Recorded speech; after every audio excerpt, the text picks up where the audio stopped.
Sean here. How's it? Sean from the Games Yard. Okay, the greatest simulation, realistic simulation of World War II ever made. Period. Hearts of Iron 3. Nothing comes close to it.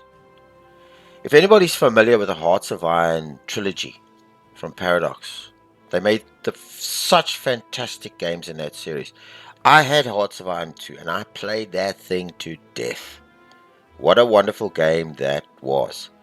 Now, what they've done with Hearts, and there's Hearts of Iron 4. People will know about Hearts of Iron 4. I've never played Hearts of Iron 4, but as far as I know, Hearts of Iron 4 is really just like a sandbox game. It's like a sort of they've dumbed down on the intricacies of the game. So I suppose, when you make such a great realistic simulation like Hearts of Iron 3 and 2 for its time, you obviously want to expand the masses. You want to get the people that were not really wargame enthusiasts to come in. And that's what a lot of game developers do. It's for the money. But Hearts of Iron 3 is definitely, in my opinion, Paradox's finest hour. It's the top of the apex. There's nothing on the planet at the moment that comes close to this game. What more can I say about Hearts of Iron 3? Their finest hour. I got this off GOG. It's cheap. Can you believe it? It's such a fantastic game. It's cheap. And I got I think it was $30 odd rand or something. It's $9 for that and the collection. Bought all the DLCs. It comes with this finest hour, the Hearts of Iron collection. Go get it. The great thing about it's real time as well. The great thing about, and I'm going to show you a little bit of it now, just to explain to you the complexity of this game. Hearts of Iron 2 was a great game for its time. Now they've gone and expanded. They've added.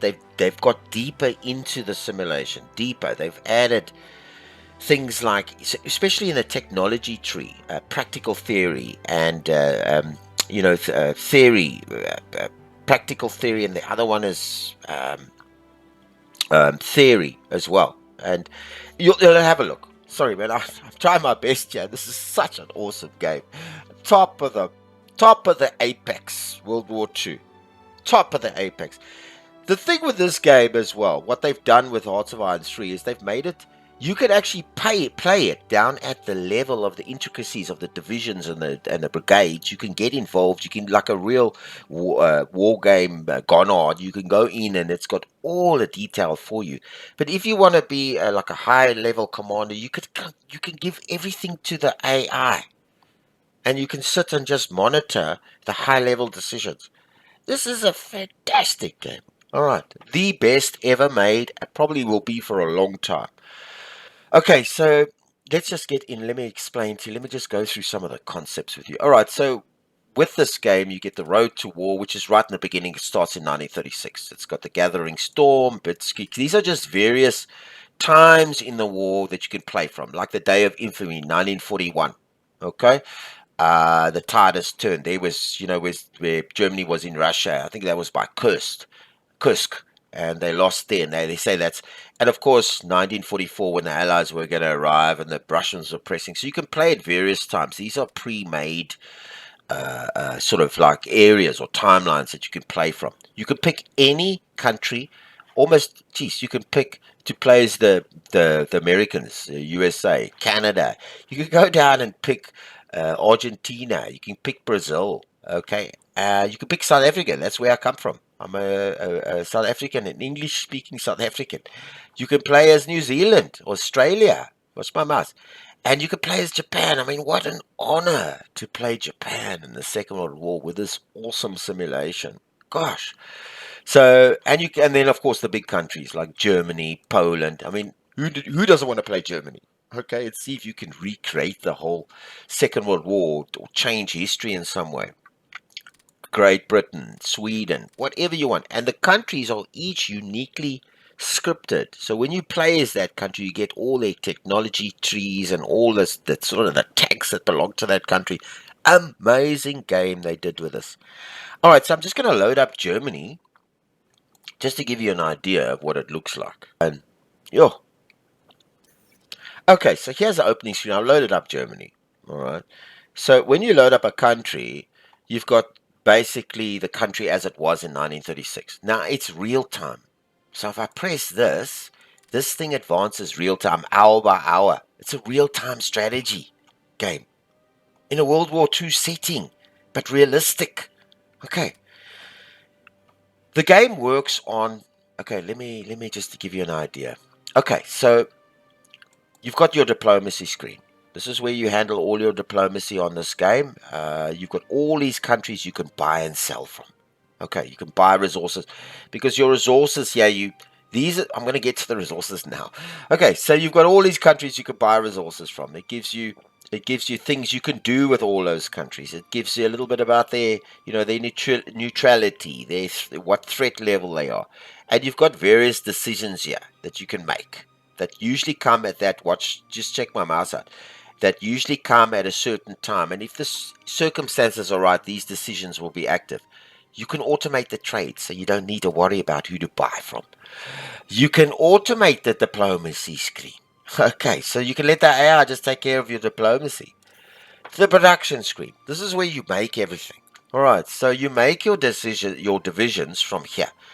Now you build your divisions. Now this is a little bit different from Hearts of Iron 2, where you would build an infantry division, and you weren't able to make up the components of that division. Now in this, you can build whatever division you want with these brigades. These are brigades. So you can build this division. You can make it as a reserve, and you can start the production of it. It's got a Waffen SS motorized. It's got a garrison in there, and it's got ordinary motorized and a light armor. And later techs enable you to add a fifth brigade in there. Then it tells you basically here your combined own bonus for that division when you fight. Okay, I'm not going to go through all of that. This is just my overview on this. You've got your armor practical. It tells you it gives you an idea of what this division will do in all these little areas. Okay. Um, and then you can pick from standardized devised divisions. Now it comes into this queue. This is your industrial capacity with your resources that you have now, and you can do various things with it. I'm not going to go through all of that. The same with the air wing. You can build your air. Each unit has its own statistics as well. Okay, so I'll get into that a little bit later. Okay, and then of course you can build battleships from that period. You can fit them out with various, you know, changes, models. You can armament. You get my picture. I mean, who thought of this? I mean, this was just yes, what a game. The technology screen, and once again, you can also put it on AI control. You can let the AI take care of that. The computer. The technology screen. Now I'm at the technology. This is a strategy game on its own. Must I say that again? My goodness. They've actually taken, the Paradox team have actually taken this strategy, this technology, and they've expanded it on it in such meaningful ways. In the old Hearts of Iron 2, which I love to death, you just got your companies, and you could then buy your company. You could buy you got your companies, and then you got your various research screens. You could research. That's basically all you could do in Hearts of Iron. But it was a great strategy because it was very well. It was also quite a complex screen. But what they've done now with this technology screen is they've intertwined the technology to your nation in terms of what you do, in terms of how you build your nation. Your technology is intertwined with that.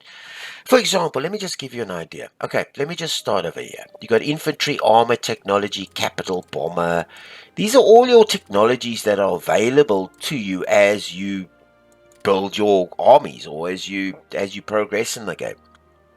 For example, it'll tell you that it needs these sort of items. There's a tough, quite a long research screen here. This is a not such a tough technology. So it gives you all this information, but you get your technology from your leadership. Okay, your leadership of your country. And then you split your technology among your espionage, your diplomacy, and your officers, because you also need officers for every brigade. I think it's 100 officers per brigade or per division or something. The great thing with this technology is it's so intertwined. I mean, if you let's look at the armor, for example. All right, before you can get a medium brigade, you got to research a light tank armor, the light tank engines, and the reliability, and then you get a medium brigade. And each one is connected with each single other one.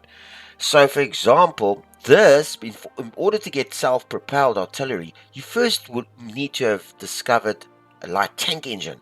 Okay, I mean, here's the crux with this technology screen. Down here are practical and theoretical technologies or progress or what your country knows.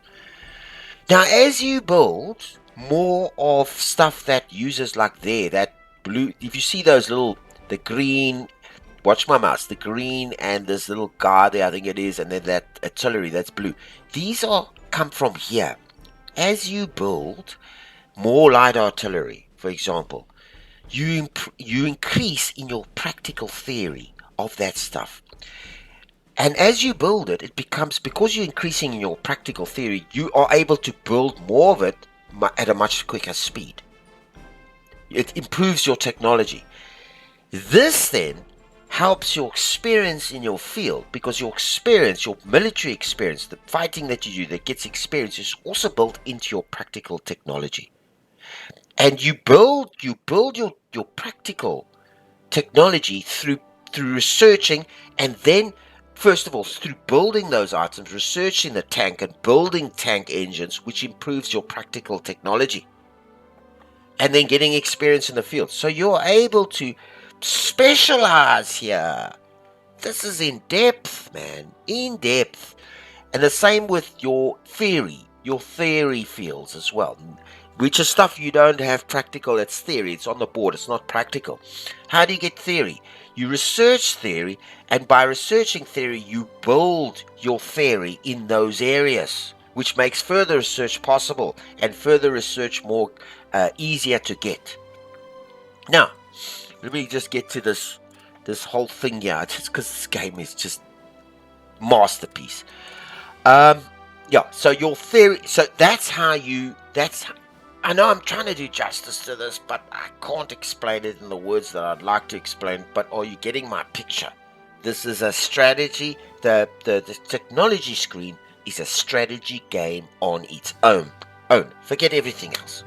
Okay, it's so in depth, and everything is intertwined in this game to each other thing. There's something I wanted to show you here. For example, now you can build your infantry, different models. You can research them: armor, escorts, your destroyers, light carriers, your capital ships. What kind of capital ships? I mean, can you think now? And it's realistic for the time period. Take Germany on a different route, on a naval route, and start building aircraft carriers. And those things take years to build. But I mean, there's just the possibilities in this game. Bombers, fighters, industry, all your industry for your country, oil conversion, fuel, nuclear research, secret technology, stuff that's not invented yet, like strategic rockets. You can go beyond 1947 or 48 with radar-guided missiles. You put enough, and here's where you get your theory and your practical knowledge from previous research and experience in the field. Interesting, complicated. But here's my thing: complicated in an interesting way, not in a complicated way, not in a chorful way. In a Paradox's finest hour, they thought about the developers knew what they were doing with this game. Now, for example, your doctrines that you follow. This has got nothing to do with your infantry, the units that you build. Doctrines, military doctrines, and how you, like for example, mobile warfare. This gives you a max speed of 1.5 kilometers per hour, breakthrough chance of 15%, and a masterful breakthrough of 6%. That is applied on the field with your units when they fight. Okay. the commanders that you have when they fight. Okay, geez, I can't say enough about the screen. I think I'm going to be too long on it. But here's the thing. If you don't want it, you can put it onto the AI and he can take care of all that for you. Politics screen, yeah. Picking your own, replacing your own members of parliament and getting guys in with each of their own skills. Like, for example, let me pick a... Okay, let's just have a look at this guy. Okay, this guy. You pick this guy in that armaments minister and he will give you an IC plus 10% onto your base IC. That's your industrial capacity. This guy's a resource industrialist. He'll give you plus 5% on your resources. So you can mold and shape your country based on what you do with the stuff that's available. Decisions and laws to change your country to whatever as you move along. Mobilization, realistically mobilizing your country to war. Okay, which causes threats to other company. And let me tell you, the AI is pretty good in this game. It knows how to play it. The intelligence screen, spies. Once again, your politics you can put on AI. The intelligence screens. Where do you send your spies? What can you see? What, for example, we can see that Britain, the United Kingdom is producing. This is an estimate because we've got 4 spies there.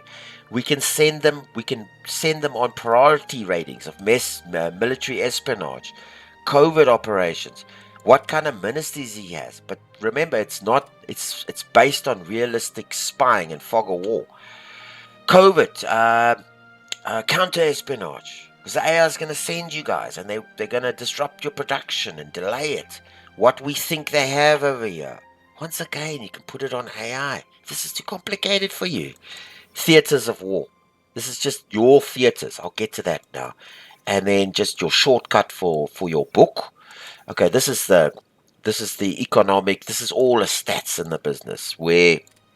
What do you have? What you know about other countries? It's like a ledger that you keep with all the charts and whatever. Fantastic. How did they get this right? And then a strategic war overview. Okay. All of this can go on AI. All right. So if you're not a war game guy, but you like war games, but it's too complicated for you, put it all on AI and start playing it. Next thing, you've got different map modes. These just show you the areas like your risk map mode. It's red, and if it's red, if it's green, it's okay. There's no revolt risk there. Statistics, things you need to watch on here, like your manpower of your country. Okay, I'm not gonna. Let's look at the meat and butter, meat and potatoes of this game, which stands this game. Military simulation, bar none. Complete hierarchy. Army group commanders, army level, corps, division, and high level theater commanders. Let's have a look. This is the high level guys is von Bomb. He's in charge of this. I think this is the west. No, that's the west. He's in charge of the east. All his forces underneath him. And what divisions this guy has? There's all the divisions. All right. And what they're made up of, their experience, their strength, air attack, mountain movement. These are the statistics. This is just the land units. You can, with this guys, each of these guys, you can set different, let me give you tactics is on. You can set different strategy tactics. Must he be so when he actually fights, when they actually come into combat, you can decide if he must be more aggressive or if he must be more defensive, and depending on your what you put there, he will then have different tactics that he will use, and you can watch those tactics. You can put him on AI if you want. If you don't want him, you can let the AI run him. You can let the top guy run on AI, and you can set all the AI organization so that this guy will arrange all the generals in here. Then you can set the defensive stance of this high-level commander, and he will arrange all his units underneath him to move around or whatever. Now here's the theater. So if you set this guy, I'm trying my best. Okay. If you set this guy in charge of the AI, and he's in full control of that theater. Okay, and you just produce for him. You just make units for him, or whatever because he will request stuff. You can then edit his theater of operations. And in here, you can give him objectives, defensive objectives, and where to go and what to do, and defensive objectives, where to defend. And he will take the best. He will use his command rating skill and all his generals underneath him. He will send these guys with their army groups into those areas to assault. He'll take care of all of it. All of it. Okay. If you don't want that, you can take him. The great news is you can keep him on normal control. You want to control him, but you can put one of your army groups under AI and let that army group run its own thing. Okay. While you give the orders from the top here. And you can set the various stances for this guy. You can... Okay, hang on. Where was I now? I'm just getting excited. Yeah. You can move guys around between. You can... Okay, I'm not gonna... You need to play this game. You need to watch the playthrough. I'm going to do a playthrough. I'm going to be playing as Germany. This is my overview of this fantastic World War II masterpiece. Masterpiece. You can put this whole lot on AI and just give them objectives. And they will do it to the best of their skills. Now here's the thing. Check this out. If you want to replace these guys, here we go. You've got to list the commanders and all their traits. All their defensive doctrines. You've got lists of commanders. You can replace these guys. You can... Let me give you an idea. Say I want realistic commanders from that period. You can replace him with this guy, a new leader. You can replace him, and this he's a logistics wizard. He's a fortress bud. He's an old god. So with these different statistics that he's got, plus his rating and his skill rating, he will use that in battle where he's fighting. Okay, this will be, and his statistics are also, if he's within a radio radius. Okay, don't worry too much about what I'm saying. Of the army commander, and the army commander is within 2,000 miles of the... I'm just putting that out there. Of this guy, of the field, our general commander. He gets all these abilities of the field commander that are filtered down to him. So when he fights the battle, he gets their abilities as well. Oof. These guys also increase in skill. They get different abilities for different areas they fight. Say if he spent a long time in the jungle, he would get a trickster ability, which is a surprise chance. All of this, plus the doctrines you choose, plus the different levels of commanders you choose, plus the different units and their statistics, which also gain experience, and give them orders, you can run a completely, the World War II, I'm just going to say this again, I know I'm getting overboard here, the most realistic simulation of World War II ever made, period. Have a look at this before I finish off here. Okay, I've said a lot about, you can't say enough about this, the different provinces that you own, the different... You can build directly from here. Alright. This side here is your they call it like it's like a help function. It's like I can't remember the word for it now, but it's a I don't know what they call this thing here, the sidebar, but you can get around to everywhere and it keeps you notified of everything. That's always open. I just want to give you an example. Now that you've got all these units that you can move and plan and fight with, and they all fight realistically within an hour time frame. As I said, this is all in real time. Now, all of these guys fall under all of these HQ headquarters of the South and the North and whatever. You can disband this whole thing, create your own army structure within that hierarchy. Okay, so I'm just going to give you an example. I got a submarine guy here, this guy. I'm going to tell him to go over there. Now watch this. Hey, this is all in real time running, eh? Hey, I can tell him to rebase, I can tell him to patrol, I can tell him to sortie in that area, I can give him a priority, I can set his aggressive stance, and I'm going to put him over there and say accept. Now off he goes. Off he goes. And he's gone down there. Let's take the horses. Sorry, not the horses. Let's take the aeroplanes. You've also got air. Okay, he's arrived there. So let's just say I want him to transport something, or if he had a transport, or I could give him a move order, a patrol order, or okay, let's say a patrol. Now he's going to patrol up and down. He will fight all those battles depending on his skill and his positioning rating, and who he is, and him too. If you want to give some more generals, you want to get a whole lot of generals, you can unassign all your generals and set them up for yourself.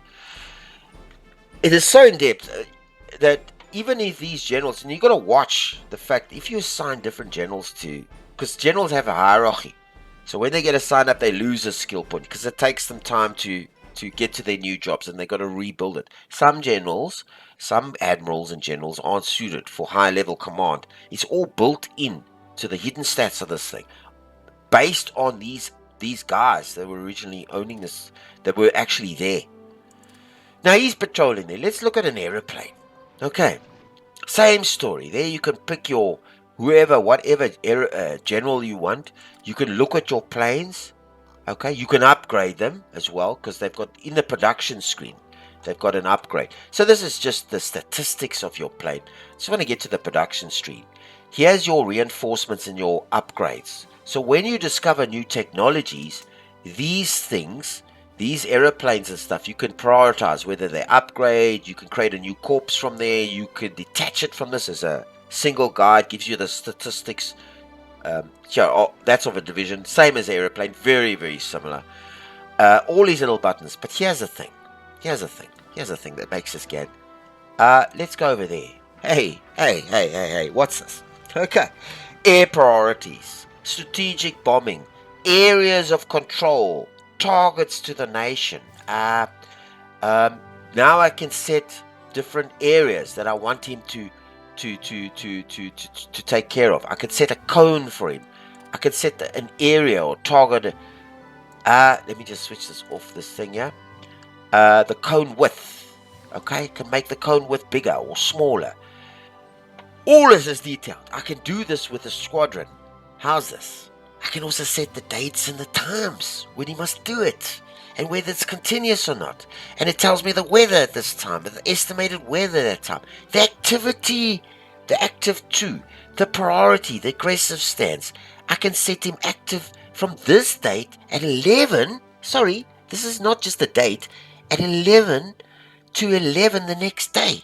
I can set it like for afternoon, evening. And this guy will do this patrol, fight any person there under the leadership of this guy. Hello? I mean, come on, who would come up with something like this?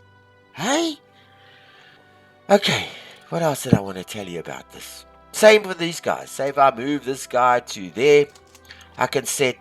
Okay, let me just control. I can set the time he's getting. If he's in war, he gets a whole ton of new things. And I can set the time and the date. I can synchronize the movements so that he doesn't just move on his own. I can tell him what to do when he gets there. Okay, I haven't done justice to this. Not at all. Let me just have a look here. Victory. These are the victory strategics. These are strategic effects. This game is so in-depth. I just hope I did justice to this game. I really do. It would be a shame if I didn't. It's just a masterpiece. I think I'm going to show you another game, another one in this game where they are... Okay, so I'm just going to pause it. Just give me a second. I think I'm going to... let me resign from here. I want to show you another period of this game so you can get an idea of the combat. Enough of this masterpiece. Okay, I'm gonna take you to the, let's say, the 1944 scenarios, Germany. Let's play that. Just to give you an idea of a running. That was in the beginning to you briefly the functions. Okay, so basically there's a war going on here. Let me just take it off the.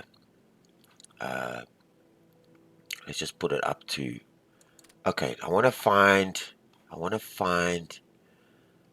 let me see if I can find a combat. Let me just go to a combat. Okay, let's just stop it. Okay. Now here's a combat. Okay, there's no general here. Usually you'd have a general. This is a Russian guy, and I think this is a Hungarian guy. Now in combat, like I told you, you have different. You can set the general to be aggressive or defensive. That depends on the combats he brings in. Okay, all the statistics in the combat that are prevalent to the combat, plus the units, how they experience their current strength, and the units you're fighting with, the update on what the commanders are doing every hour, the plane. So, for example, Wargame. This is a Wargame's dream, Wargamer. Total immersion, total realism, complex but in an interesting way. Now you'll see, yeah, he's moving on here. There's the battle going. These guys are still fighting, and all these different combats in different areas. Okay, he's just got one going on now because Germany's kind of at the end here of the war here. They're getting hammered here. They're coming. They're getting a. I just kept this on here just so you could see various levels of how this game takes care of all that stuff. All the events are historical. Oh, let me just pause it. I hope I said enough. There they're building. Yeah, you can also build what your HQs require and what they will come to you and they will ask you stuff to build for them. And you can build the stuff, what they need. If you've got them under AI control, you can get them to build what you need, what they need. And these are the requests. Plus build your own things that you need. Technology screen once again, as I said, all these. Yeah. Okay. Let me just get out of it. And you can set this all to AI. You can even set your entire army. This thing can run by the computer on its own. Okay. Plus, you can play this at a high level right out here, or you can play it deep in and just take these. Let everybody play, and you want to be in charge of, say, a corpse. Okay, and you want to just run that corpse for the rest of the year and see how you can, and let the AI control all the technology and all of that. Do you see how they've made this game? We're done here. I think if I start explaining any more, I'm gonna mess it up. Okay, so let's just get to the main screen. Let's resign. Just hang on there. I mean, okay. So that's basically it. That's my overview. I just try to give you I'm going to be doing a playlist. I'm probably going to be playing as Germany, and then I'm definitely going to be playing as Japan. And I'm going to see if I can change history. You can watch me do it.